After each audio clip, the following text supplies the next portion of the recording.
ప్రభునందు ప్రియమైన సంఘ బిడ్డలకు, దేవుని పిల్లలకు ఈ ఉదయకాల సమయంలో ప్రభు యేసుక్రీస్తు నామములో అందరికీ వందనాలు తెలియజేస్తూ ఉన్నాను.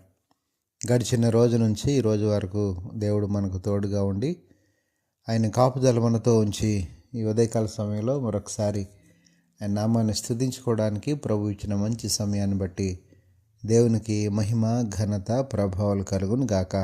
ఆమెన్.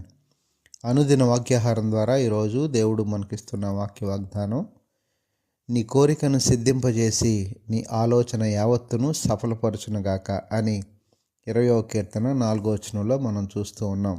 దేవునికి మహిమ కలుగునుగాక.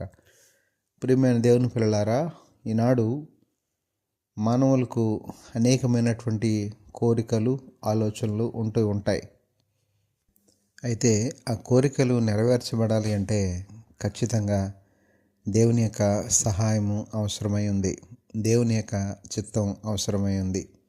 అయితే ఈనాడు ఎవరైతే ఆయన యందు భయభక్తులు కలిగి జీవిస్తారో అటువంటి వారి కోరికను ఆయన సిద్ధింపజేసి వారి యొక్క ఆలోచన అంతా యావత్తు అనేటటువంటి మాటను మనం కనపడుతూ ఉంది. వారి ఆలోచన అంతా కూడా సఫలపరచునుగా కానీ ప్రభు వాగ్దానం మనం చూస్తూ ఉన్నాం. కనుక ఈరోజు ఎవరైతే వారి యొక్క ఆలోచనలు ఏమైతే ఉన్నాయో, వారి కోరికలు ఏమైతే ఉన్నాయో అవి ప్రభు చిత్తానుసారంగా అవి సిద్ధింపజేసి వారి యొక్క ఆలోచనలను దేవుడు సఫలపరచును గాక. ఆమెన్.